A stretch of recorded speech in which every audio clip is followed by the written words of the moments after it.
Sahabat Superiut, akhir-akhir ini berita tentang pelecehan seksual terhadap remaja makin banyak aja ya.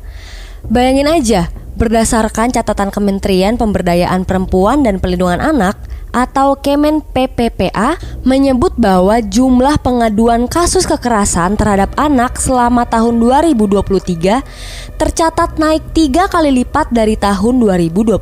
Komisi Nasional Perlindungan Anak atau Komnas PA membeberkan terdapat 3.547 aduan kasus kekerasan terhadap anak yang diterima sepanjang 2023. Adapun kasus yang paling mendominasi adalah kekerasan seksual dengan jumlah 1.915 aduan sepanjang tahun ini. Lalu diikuti oleh kekerasan fisik sebanyak 985 kasus dan kekerasan psikis dengan 674 kasus. Berdasarkan tempat kejadiannya, kasus kekerasan terhadap anak paling banyak terjadi di lingkungan keluarga, yaitu sebanyak 35%, diikuti oleh kejadian di lingkungan sekolah sebanyak 30%, lingkungan sosial 23% dan tidak disebutkan 12%. Direktur Jenderal Guru dan Tenaga Kependidikan atau Dirjen GTK, Nunuk Suryani beberkan data asesmen nasional Kementerian Pendidikan, Kebudayaan, Riset dan Teknologi pada tahun 2022.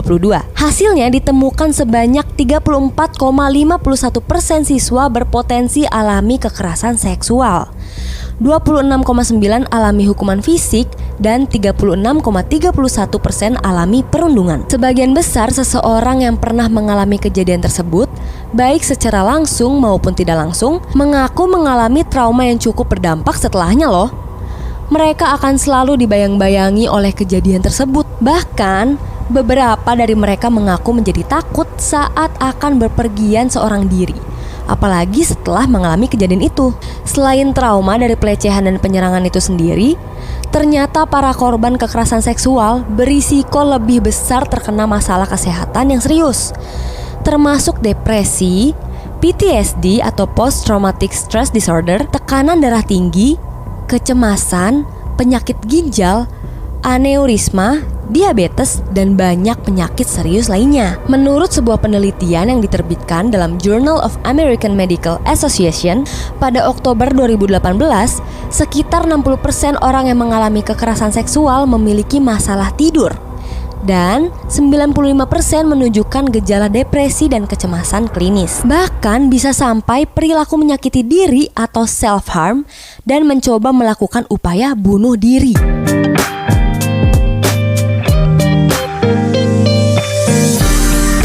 Sobat Superiut, hari ini kita akan ngobrol hal yang keren banget, seru banget.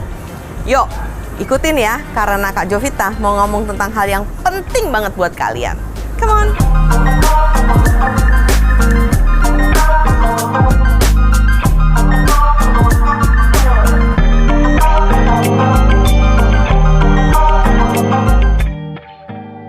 Kamu perlu tahu tentang pelecehan seksual dan kekerasan seksual karena makin hari makin kesini semakin banyak kasus tentang kekerasan seksual yang terjadi dan terutama di usia-usia remaja. Dan itu juga disebabkan karena masih banyak masyarakat yang menormalisasi mengenai pelecehan seksual. Misalnya, itu mah cuma main-main. Laki-laki mah biasa emang suka begitu. Kamu gak usah ambil hati. Kamunya aja yang baper, kamunya aja yang terlalu ambil itu serius dan sebagainya. Nah, karena dinormalisasi ini, maka banyak orang yang kemudian akhirnya menjadi melakukan pelecehan seksual. Nah, setelah itu kamu juga perlu mengetahui tentang kekerasan seksual dan pelecehan seksual karena diri kamu itu sungguh berharga.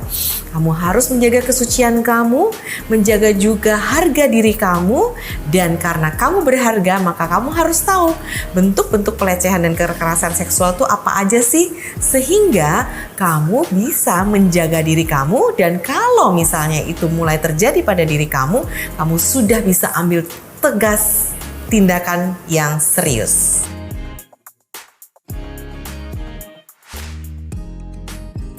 Ya, jadi bentuk-bentuk kekerasan seksual itu ada berbagai macam bentuk. Mulai dari bentuknya yang sifatnya adalah kekerasan yang berupa verbal maupun non-verbal. Dan nonverbal ini juga terbagi menjadi kontak dan non-kontak. Untuk kekerasan seksual yang sifatnya adalah berupa kekerasan dalam bentuk perilaku adalah sebagai berikut. Misalnya ini contohnya verbal dulu nih ya. Verbal itu misalnya catcalling, atau misalnya ada yang lewat kamu siwit gitu ya. Atau kemudian kamu bilang, wah pantatnya bahenol banget. Atau hal-hal lainnya yang kamu membicarakan mengenai bagian-bagian tubuh dia, terutama organ-organ seksual dia. Dan itu kamu utarakan lewat kata-kata. Jadi secara verbal itu sudah termasuk ke dalam bentuk kekerasan seksual. Nah, berikutnya adalah yang non-verbal. Kalau namanya non-verbal berarti kan tidak melalui kata-kata nih. Nah, itu ada dua bentuk. Ada yang kontak sama non-kontak. Kalau kontak itu adalah yang kamu berupa perilaku. Misalnya, kamu grepe, kamu pegang, kamu remes, dan sebagainya sampai yang ke bentuk yang paling parah yaitu pemerkosaan. Nah, nggak cuma berhenti di situ, tapi bisa juga dalam bentuk non-kontak ya. Nah, bayangkan nggak pakai kata-kata dan nggak pakai perilaku juga, kok bisa namanya pelecehan seksual atau kekerasan seksual? Nah, karena yang non-kontak ini sifatnya adalah misalnya memperlihatkan atau mempertunjukkan.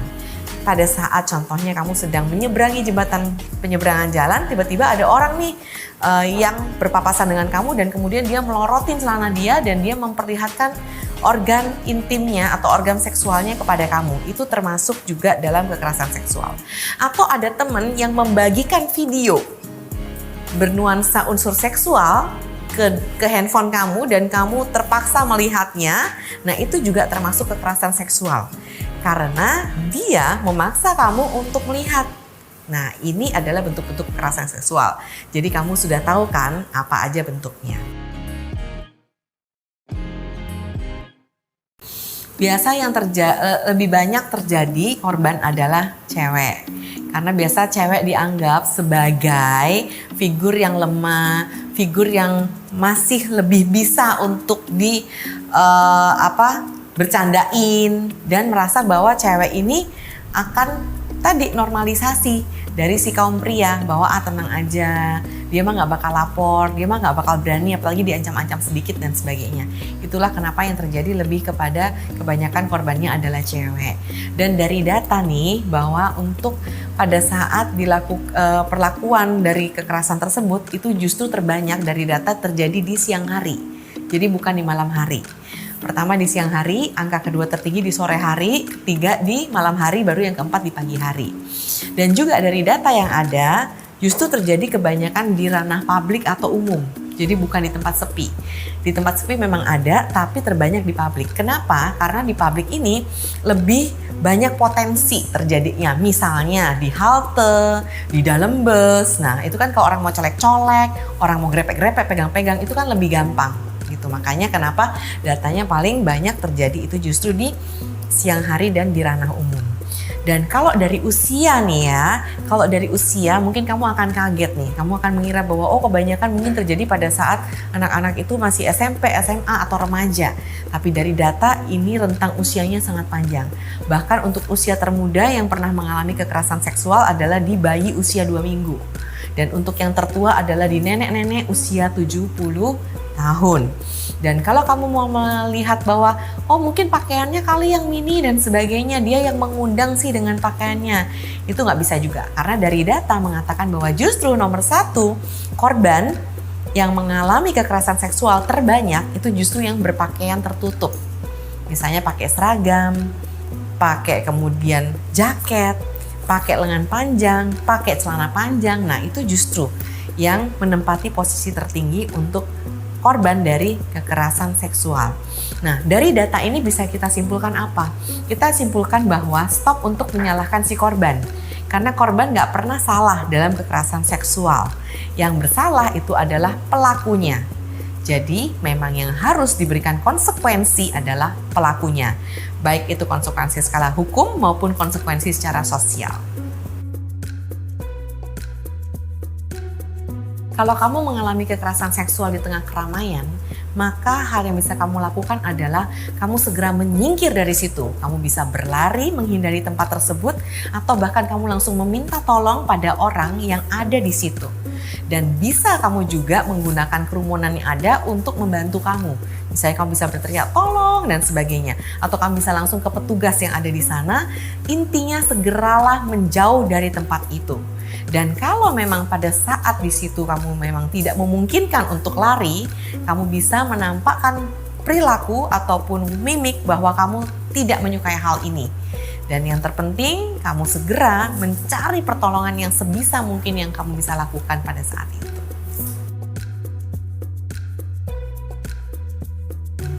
Apabila yang melakukan adalah teman kamu sendiri dengan dalih bercanda, maka kamu harus tegas menatap wajahnya, lihat ke matanya dan bilang, aku tidak suka kamu perlakukan seperti itu. Itu bukan bercandaan. Itu artinya kamu tidak menghargai aku. Jangan diulangi lagi. Dan kamu langsung menyingkir dari situ.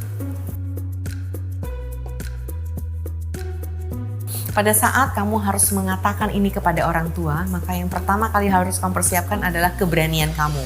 Karena kebanyakan korban itu tidak berani cerita ke siapapun. Karena merasa, nanti aku gak dipercaya, nanti dibilang aku yang terlalu lebay dan sebagainya. Nah, intinya adalah beranikan dulu diri kamu, ingat kamu tidak bersalah. Kesalahan bukan di pihak kamu dan kamu adalah korban. Kamu ceritakan kepada orang tua kamu bahwa kamu sudah mengalami yang namanya kekerasan seksual. Ceritakan kepada orang tua apa yang menjadi detail dari kejadiannya, siapa yang melakukan dan di mana. Nah, pada saat kamu sudah menceritakan itu sudah langkah yang paling besar. Kemudian yang kedua adalah lihat dari jawaban orang tua. Apabila kemudian orang tua mempercayai kamu dan kemudian ingin melaporkan kepada pihak yang berwenang dan sebagainya, nah maka kamu akan dibawa ke pihak yang berwenang. Di situ kamu harus menceritakan detailnya agar dilaporkan kasusnya. Karena kasus seperti ini harus dilaporkan supaya menimbulkan efek jera kepada si pelaku. Namun apabila orang tua kamu terkesan tidak mempercayai kamu dan menganggap bahwa ya udahlah, biarin aja lah itu lewat dengan sendirinya, kamu jangan berkecil hati karena kamu bisa melaporkan ke pihak yang lain, misalnya ke guru kamu atau bahkan ke lembaga-lembaga bantuan, misalnya yang ada di gereja atau di lembaga bantuan hukum.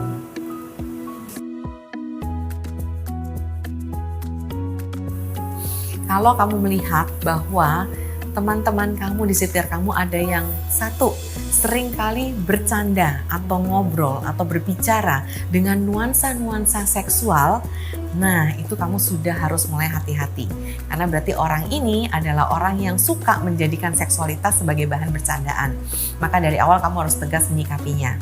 Kemudian yang kedua, apabila ada teman kamu yang sangat ramah nih tangannya ya, misalnya pegang-pegang pantat, kemudian toel-toel kamu, atau kemudian megang paha kamu dan sebagainya. Jadi ramah nih tangannya ya, padahal dia dari jenis kelamin yang berbeda terutama dari kamu. Nah ini juga kamu harus waspada. Sahabat Super Youth, untuk kalian yang pernah merasakan overthinking, cemas dan khawatir akan masa depan, pastinya gak mudah banget ya. Kita mau ngajak kamu nih untuk punya support system yang mau ada buat kamu. Kalau kamu ada masalah, jangan dipendam sendirian ya. Kamu bisa langsung curhat dan hubungi nomor-nomor yang tertera di bawah ini.